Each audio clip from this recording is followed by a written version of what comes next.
us start. For evidently there are two possibilities. Srimati is discussing the yoga of the intelligent will, because he has told him the karma yoga is superior to jnana, and at the same time he has told him that jnana yoga is very special. So he is discussing that. So this is the karma, the jnana yoga of the intelligent will. So let's start reading. We have to read for evidently. Sunki, you have not read for a long time. You'll read. Maybe she's not there on the line now. Ah, she's there. Yes, I will read. Okay, read for evidently.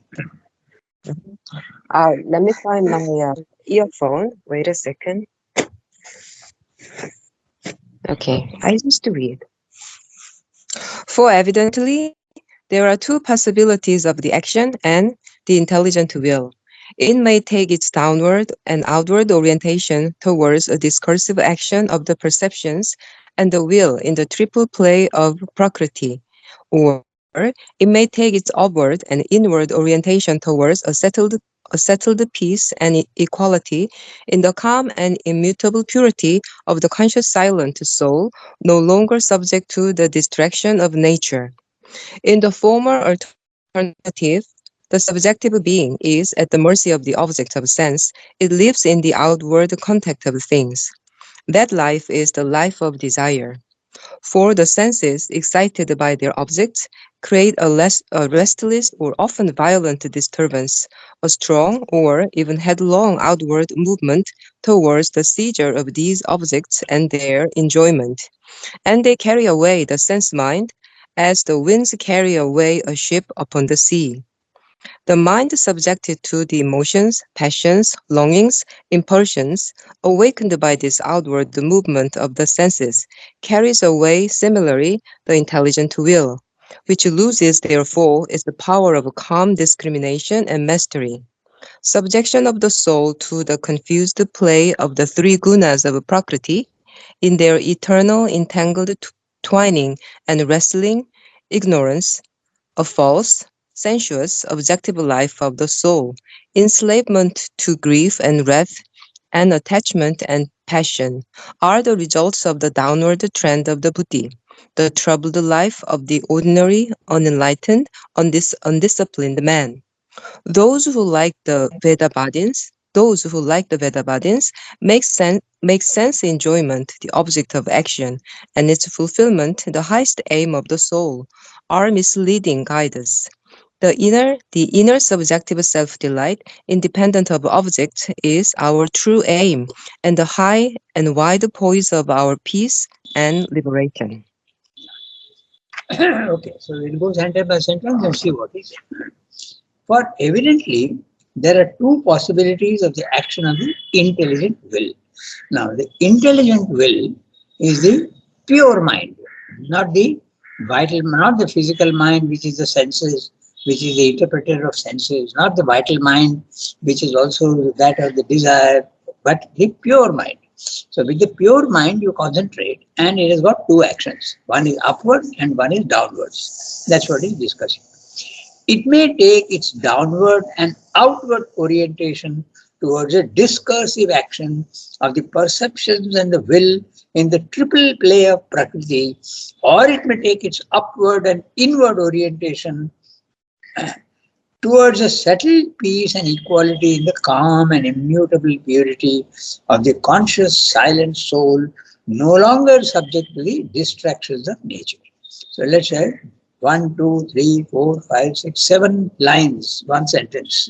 Oh, sorry, no, 6 lines or 5 lines even. Okay. So this intelligent will can go either outwards into the physical world, or it can go inwards into the physical world. And what are the results of that? He is telling you. If it goes outwards, we are subjected to the triple play of Prakriti. What is the triple play of Prakriti? Sattva, Rajas, Tamas. Okay. So that is to say, your body, your mind, life and body are the most real to you. You are identified with them. And you are in an egoistic consciousness, and you are seeing the physical world and You are interested in them. You are captured by the outer physical forms. So I'm reading it may take its downward and outward. Okay. So downward and outward. Oriented. Outward means the senses are all going outwards. Not a single sense is going inwards. All are going outwards. They are directed outwards. Orientation, outward orientation, towards a discursive action. The word discursive is very interesting. It means going outwards and distributing its intensity. It's not intense anymore. It becomes diluted. The concentration becomes diluted. Or this is one. Or it may take its upward and inward orientation. If you go upwards, you go to the self. If you go inwards, you go to the psychic being. And in both you get profit. And what is that profit? Towards a settled peace. It's not only peace, but it's a settled peace. It becomes permanent. Relatively. Not always, but relatively. And equality in the calm and immutable purity of the conscious silent soul. Conscious silent soul is obviously, if it is silent, it is obviously the self. Okay? Because the psychic being is also silent, but not silence in the sense of the psychic being, the self.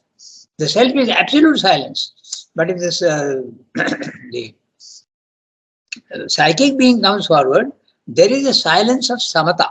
Okay, so samatha is there also at the top, but this is you are often subjected to the emotions, and they change their values in the psychic emergence. But in the self, you are absolutely not affected by the emotions at all. So settled peace and equality. Equality, you are not affected by anything. You are absolutely calm and quiet. Last time we saw that beautiful image in the Gita that all the waters are going into the sea, but the sea remains unchanged because it is infinite. One small river going, however large that river, it may be the Amazon Delta or it may be the Ganges or the Nile. These are the biggest rivers in the world. It makes no difference to the sea because the sea is great. It absorbs all these things. So a yogi who is absolutely silent, all the emotions, all the thoughts and all these things may come into him, but he is absolutely undisturbed. It's a beautiful image of the Gita, and that's exactly what he's saying. Silent soul, no longer subject to the distractions of nature. What are the distractions of nature?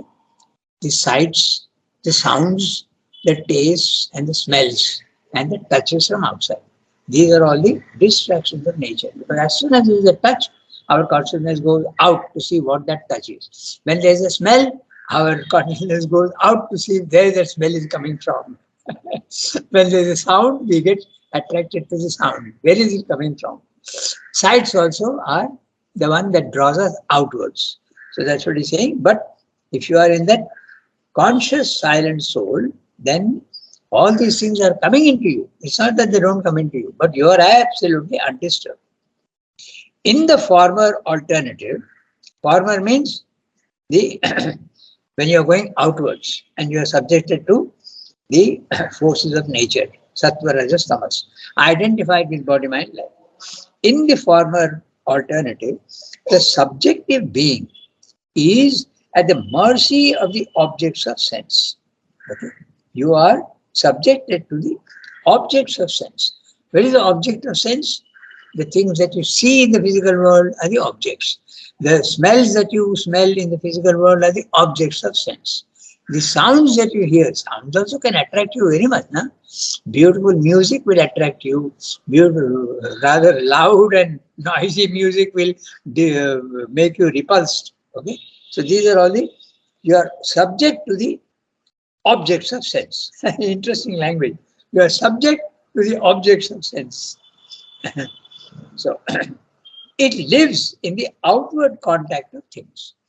The outward contacts, all the senses that are coming in, sights, sounds, smells, tastes and touches. That life is a life of desire. So when you are subject to a body, mind, life, there are 2-3 things that happen. One is you are in an egoistic consciousness. Then you have desires and attachments and ego. So these three things happen when you are identified with your body, mind, life, and you are thinking that the physical world is the most important, and all your senses are directing you outwards. But there is another, that is, you can go inwards. For the senses, excited by their objects, create a restless and often violent disturbance. Not always, but violent disturbance. If you see something beautiful, you want to possess it. You see some very strong smell and you get a desire for good food. All this is what he's saying.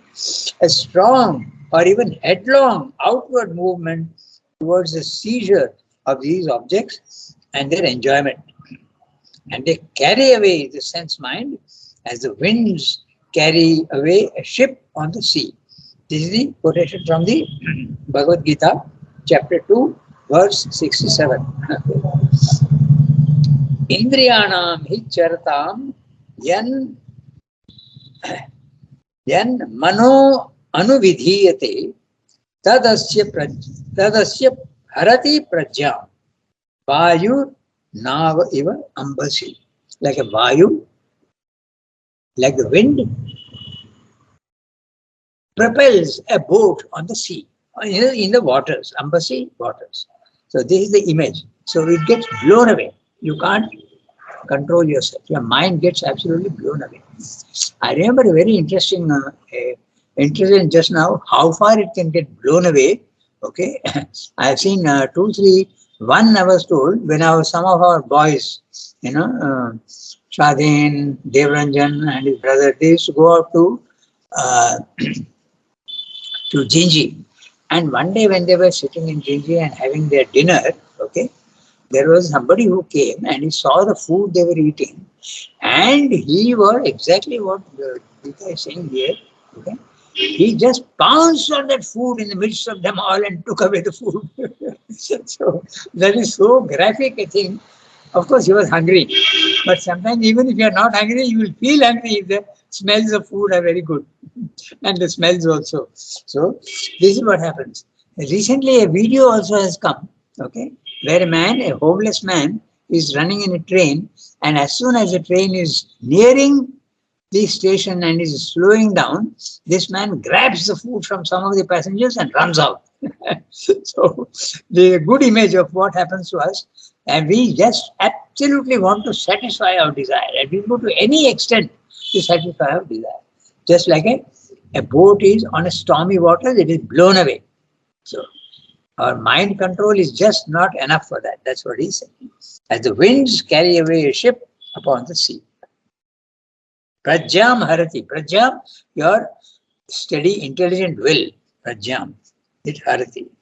Just like now the boat on the waters. Vayu takes away the boat on the waters, blows it away.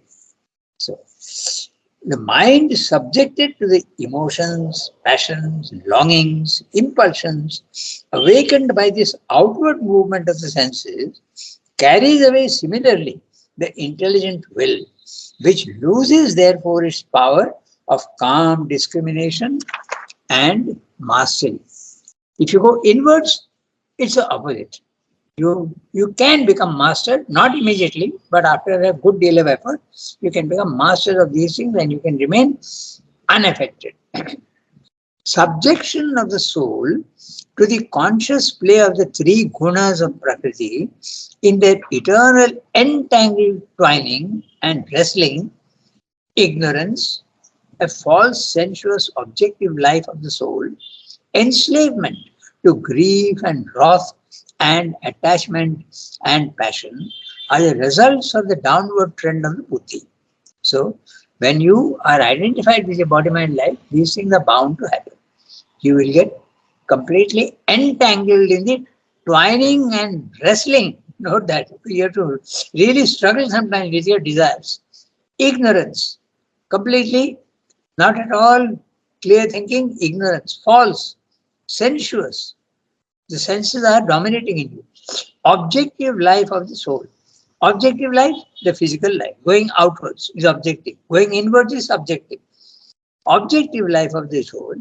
Enslavement to grief and wrath. By the way, that word wrath can be pronounced as wrath, and sometimes they also pronounce it as wrath. Okay, yes, Suki is pronounced it as wrath. That also is okay. And attachment and passion are the results of the downward trend of the buddhi. So if you let your senses rule you, you are ignorant and you are not seeing the reality and you get blown away. You have no control over yourself. You let your body, mind, life control you. Your desires and your ego absolutely dominate and you are in the grip of ignorance. That's what he said. Those like the ordinary, wait, where is it gone? Yeah. Uh, are the results of the downward trend of the buddhi. There's a comma dash there. Again, that's those way of putting the troubled life of the ordinary, unenlightened, undisciplined man. An undisciplined man obeys his senses. The disciplined man controls his senses. I think there is an image. I don't remember if it's the Gita now. Tarika should be able to tell me whether the soul is compared to the chariot is the body and you are sitting inside, and the reins of the horses are the control and the horses are the senses, and they are running wild and you have to control the horses with the reins, and the reins are your mind. Okay? So you don't let them go, you have to control. If you are controlled, then you are a disciplined man. But if you don't you allow the horses to go run wild, then you are the undisciplined man. Those who like the Vedantins, this is, you have to be very careful. It is not those who like the Vedantins, that means who love the Vedantins. It's not that. You have to put a comma. Those who, comma, like the Vedantins, comma, make sense enjoyment the object of action and its fulfillment the high aim of the soul, are misleading guides. You remember the Vedavadins are those who recite mantras and all that, but only for benefits in the physical world. That's what the Gita has already criticized the Vedavadins. They are using the mantras, they are using the Vedas, but they are only stuck in the outward sense. Okay, they want wealth in the country, they want success in the world, they want children in the world. This is the Vedavadins, who make sense the object of action and its fulfillment the highest aim of the soul, are misleading guides. This is again refers to chapter 2, verse 42 and 43. The inner subjective self-delight, independent of objects, is our true aim and the high and wide poise of our peace and liberation. So you have to go inwards and not outward. You have to control your senses. And when you go inwards, then there is a self-delight, not the delight of the sense objects, not of food or sound or clothes or whatever, but your inner condition. See, when you realize the psychic being is the one that gives you ananda without any cause, and that is pure ananda. That's what he's saying. This inner subjective self-delight, delight not depending on other things, but itself, independent of objects, is our true aim and the high and wide poise of our peace and liberation. So, he has discussed the outward, now he will discuss the inward in a small paragraph. So, we read that. Sarika, you are the one who has read the Gita. I don't think she's there. No, not yet. So, maybe Archana Di, you can read.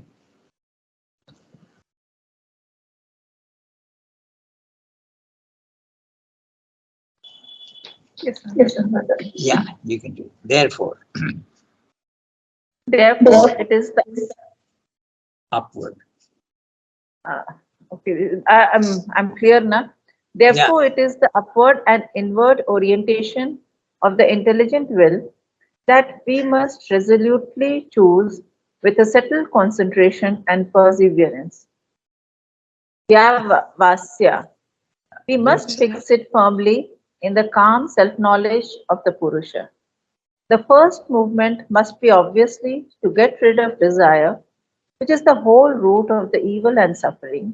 And in order to get rid of desire, we must put an end to the cause of desire, the rushing out of the senses to seize and enjoy their objects.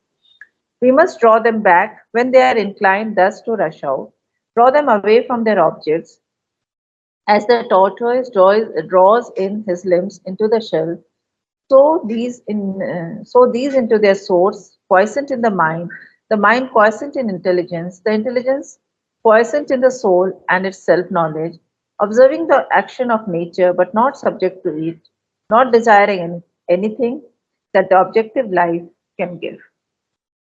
Yeah. So it's a very interesting image again. Another one. The the Gita is full of beautiful images, just like Savitri is absolute. The truths, always the higher truths are given through images because words are not adequate enough. So, very small para, we'll read quickly. Therefore, it is upward and inward orientation of the intelligent will that we must resolutely choose with a settled concentration and perseverance. Vyavasaya. Vyavasaya is effort, okay? An intensity of effort, vyavasaya, and with concentration and perseverance. Just 2 minutes of effort won't do. You have to continuously. You will go on failing, but you must go on doggedly, continue and practice. But this is true of everything in the physical world. Na? Those who are athletes, they go on practicing. Those who are cricketers go on practicing. Those who are musicians go on, okay? They riyaz, they have to go on doing practicing until it becomes absolutely perfect. So in yoga it's the same. You have to go on practicing. There is a very interesting incident with Ramakrishna's life where the Totapuri, who was a Brahman knower, he used to move about only with wooden sandals and a kamandalu where he used to keep water and he used to drink that water. And every day he came and taught Ramakrishna the impersonal aspect of the divine, not the personal aspect. Because Ramakrishna always had the personal aspect. He was always talking to his mother and getting directions from her and all. But he had not got the knowledge aspect of the impersonal Brahman. So he had come and taught him. And that's a very interesting story which went on for 6 months. Okay, he was going out of his body and remaining there for long periods. And Totapuri was helping him. He used to push food into his mouth and keep him alive. Then he used to clean his kamandalu every day, that jug of water. Okay, and Ramakrishna asked him that you are a Brahman knower. Why the hell are you going on cleaning that kamandalu every day? It's okay. No, sorry. He used to meditate. I'm sorry. I'm making a mistake. He used to meditate every day. So then he asked him, then why are you meditating every day? Because you are already a Brahman knower. He said, no, it's not like that. It is like the kamandalu, it has to be cleaned every day. It gets dirty and you have to clean it every day. So your mind also is attracted towards the outer world and you have to clean it every day. That's why I have to meditate. But of course, he didn't say that a time comes when you don't have to meditate anymore because you are permanently fixed in that consciousness. So that is the story. So it must fix it firmly in the calm self-knowledge of the Purusha. The first movement must be obviously to get rid of desire. Desire, ego, attachment, these are the three things which tie you down to the physical world. So you have to get rid of desire, which is the whole root of the evil and suffering. And in order to get rid of desire, we must put an end to the cause of desire. And what is that? The rushing out of the senses to seize and enjoy their objects. We must draw them back when they are inclined thus to rush out, drawing them away from their objects. As the tortoise draws in its limbs into the shell, so these into their source, quiescent in the mind, and the mind quiescent in intelligence. The intelligence quiescent in the soul and its self-knowledge, observing the action of nature, but not subject to it, not desiring anything that the objective life can give us. The objective life the physical life outside us. So, beautiful image. By the way, the word tortoise, I'm pronouncing it like an Indian way, but it's often, there are different pronunciations. Tortoise, also they say, okay. So, whatever it is, we know what he's talking about. It's a kurmanganiva. That is the phrase in the kurma, the tortoise, which to protect itself, it pulls in its limbs. The two legs, the four legs, there are only legs in him, and the neck also, the head, it pushes it inside and it protects itself in that way. That's exactly what you have also to do. The senses have to be pulled in. And in the Patanjali's Raj Yoga, it's described as a pratyahara, prati-ahara. You don't have to feed the vital. You have to restrict it. Don't feed the vital. Okay. Just as you feed the body, you also feed the vital with your senses. The senses actually keep the vital alive. And thoughts keep the mind alive. So all these have to be controlled. That's what he's saying. Ranganath, Yeah, tell me. Ranganath, Yeah, tell me. control and suppression are two different things. No? Absolutely, absolutely. But in the beginning, It is to come with suppression. yes, that's right. Because if you don't do that, then naturally then later on that suppression becomes slowly the real control. Yeah, that's right, quite right. But there are many people who continue with only the suppression. That is to say, those who are very, that's why virtuous, those who are very virtuous, oh, I don't smoke, I don't drink, I don't do this, I don't do that. Not much of value in the spiritual world. You may do all those things and yet not be attached. And that is the real control. That's right. I told you the story of Kameshwar, na? Kameshwarji, he used to look after the servants. And one day he was invited to a Frenchman's house. Okay. And he came back and told mother, that Frenchman offered me wine and I refused, hoping that mother would praise him. and mother told him, okay, what? You refuse a Frenchman what he offered to you? You should not have acted, you should not have denied. Remain unattached. You don't need to be attached to anything.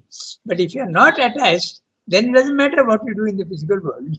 So there is of course a limit to that also, but that's exactly it. Today I was watching a video of I don't know if people know, but there is this boy, his name is Dhirendra Shastri. I don't know if you've heard of him. He is a 26-year-old boy, okay, and I won't go into details because some things, but he's forecasting things for people, giving blessings and all that, and they asked him, today's video, they asked him, usually those who are holy men, they don't like tea and coffee, but I heard that you take tea.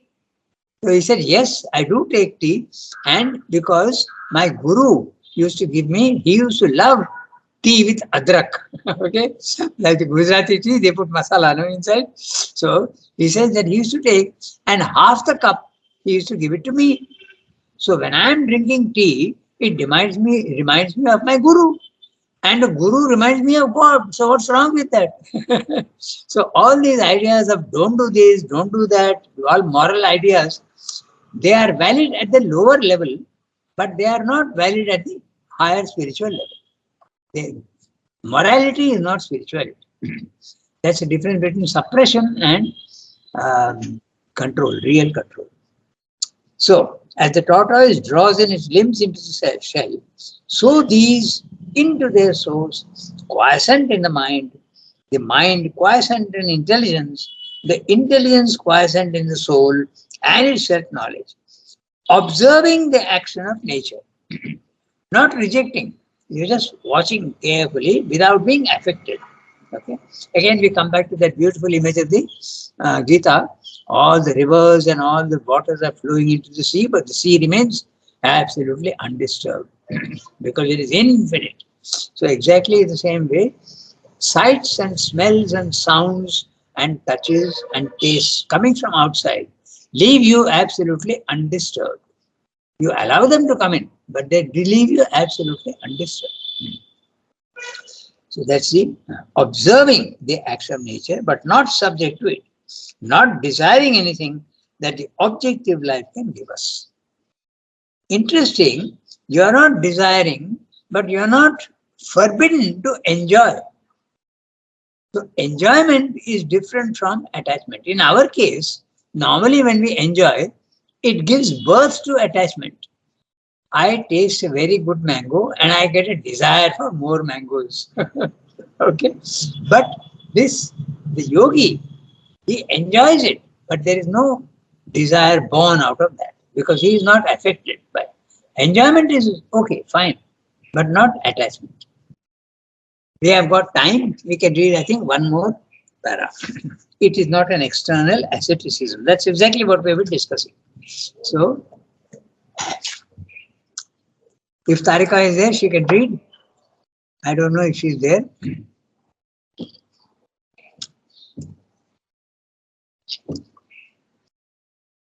I don't think she's there. Pallavi, maybe you can read. No, Ah. Ranganath, I'm there, but I don't. I'm there, but I don't have the book. Okay, with you don't me. have to. Okay, then Pallavi can read. Okay. Okay, Ranganath. Yeah, go ahead. It is It not. is not an it is not an external asceticism, the physical renunciation of the objects of sense that I am teaching, suggests Krishna immediately to avoid a misunderstanding which is likely at once to arise. Not the renunciation of the Sankhya's or the austerities of the rigid ascetic with his fasts, his macerations of the body, his attempt to abstain even from food. That is not the self-discipline or the abstinence which I mean, for I speak of an inner withdrawal, a renunciation of desire. The embodied soul, having a body, has to support it normally by food for its normal physical action. By abstention from food, it simply removes from itself the physical contact with the object of sense, but does not get rid of the inner relation which makes that contact hurtful. It retains the pleasure of the sense in the object, the rasa, the liking and disliking, for rasa has two sides. The soul must, on the contrary, be capable of enduring the physical contact without suffering inwardly this sensuous reaction. Otherwise, there is nivritti, cessation of object, visaya vinivartanate, but no subjective cessation, no nivritti of mind, but the senses are of the mind. Subjective and subjective cessation of the rasa is the only real sign of mastery. But how is this desireless contact with objects, this unsensuous use of the senses possible? It is possible.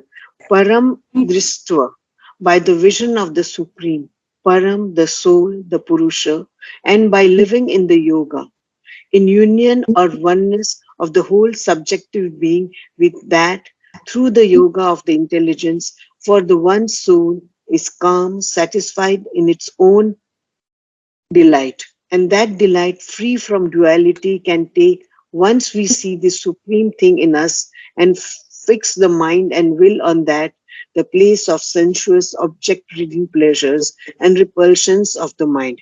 This is the true way of liberation. Yeah. So, interesting para again. That's exactly what we were discussing: suppression and real control. It is not an external asceticism. That's a suppression. I love rasagullas, but I won't eat. Okay, but that's of no use. Rather, what you should do is to cut in the mind the attachment to the rasagullas. Then whether you eat or not, it doesn't matter because you are not affected by it. It is not an external asceticism. The physical renunciation of objects of sense that I am teaching suggests Krishna immediately to avoid a misunderstanding which is likely at once to arise. That is very interesting. Sri Aurobindo also says the same thing. He says that it's not necessary to give up the physical world and the physical, even your clothes. Now, does that mean that he disapproves of renunciating the world, renouncing the world? No, Srimda does not disapprove. But you can do it if you want, but it's not absolutely essential. Look at Raman Maharshi. He absolutely gave up all his even clothes. He threw away his money, everything. No food, nothing. When he was hungry, he used to go out and beg in the streets. Now, what about the Digambara Jains? Okay, they don't even wear clothes. So it is, if it is done in the right way, that's fine, because then you are, both are there. There's an external renunciation and there's an internal renunciation. But the external renunciation is not absolutely essential. That's what Srimdu is saying. But if you want to do that sometimes, and Srimdu says something very interesting, because when he came to Pondicherry, he came in a hurry. No clothes, nothing, no money, no clothes. Okay, they came here and he had to borrow money from the sufficiently well-to-do people and well-disposed towards him. And sometimes there was no food even. So he says that even if if you have to test your non-attachment, sometimes you are made to go through the austerity measures. So one day there was no food even, there was only rice. They didn't have any money for even buying vegetables or anything else. So Srimdu points out that sometimes it is necessary to do the external renunciation also, because then you come to know for sure that yes, there is no attachment left. But if you go on indulging in the external thing without giving up, how can you be 100% sure that you have no attachment? So to test that attachment or not, if you have attachment or not, give up the thing and see whether there's any effect in you. That's exactly what Srimdu says. And that they had to go through that period. Okay. He didn't have even clothes. He's asking Motilal Roy to send clothes, even shoes. And there's a very interesting incident now, where he asked, he says, even shoes you have to send. I don't even have shoes, because the only pair I had has been taken away by Subramanya Bharati. So that was their condition when he came to Pondicherry. Okay. So sometimes you have to. So with this background, we'll read it is not an external asceticism, the physical renunciation of the objects of sense that I am teaching, suggests Krishna immediately to avoid a misunderstanding which is likely at once to arise. In other words, renounce sannyasa, give up the physical world and go away to the cave and the forest? No. Sri Krishna is not suggesting that.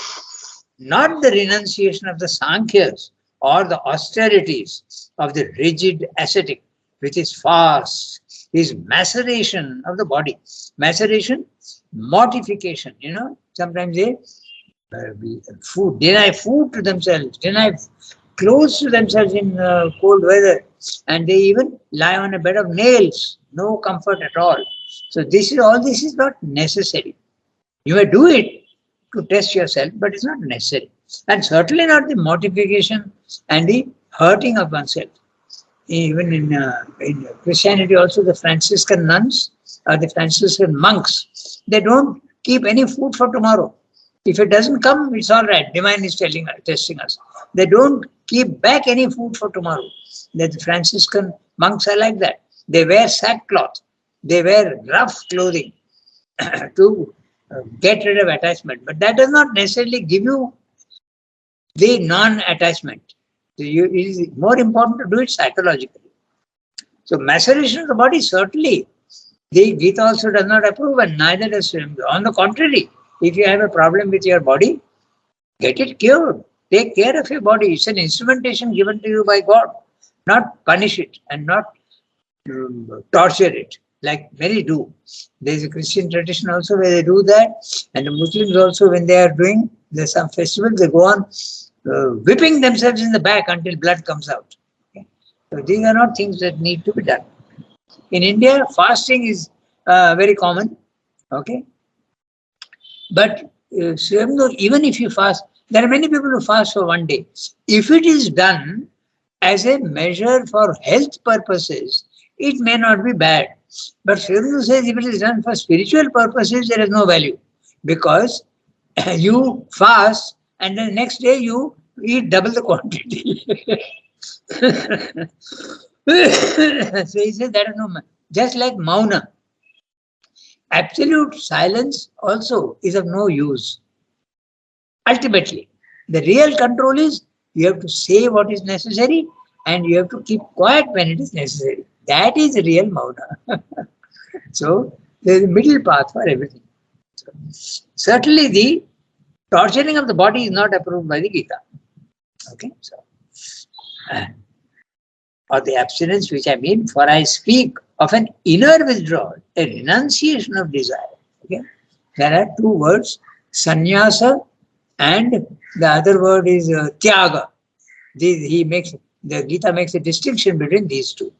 Sannyasa is putting down and not doing, and tyaga is the giving up in the mind. Okay? That is the important part. The embodied soul, having a body, has to support it normally by food for its normal physical action.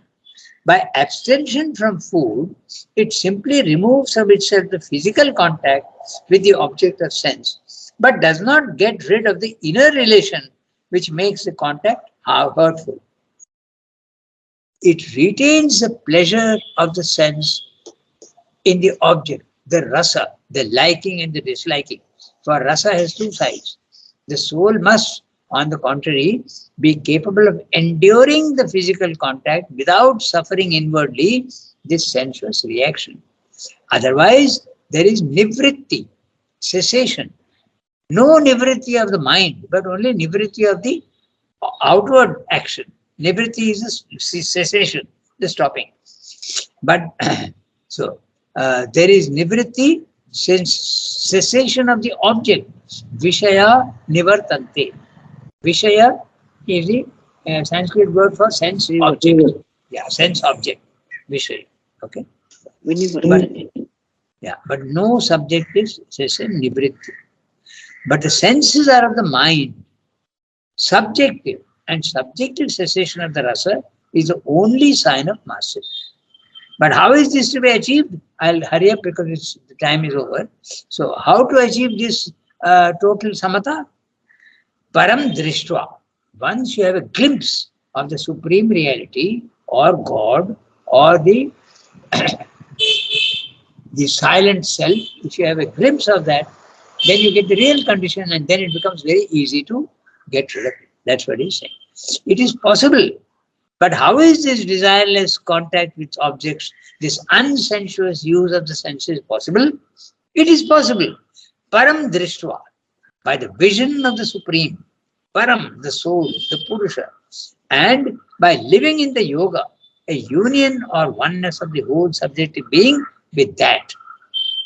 Entirely subjective being, your inward being, has to be identified with the self through the yoga of the intelligence. For the soul, for the one soul is calm, satisfied in its own delight, and that delight, free from duality, can take, once we see the supreme thing in us and fix the mind and will on that, the place of the sensuous, object-ridden pleasures and the repulsions of the mind. This is the true way of liberation. So, the liberation really is the cutting of the link of desire and attachment in the mind and vital, not the physical giving up of objects.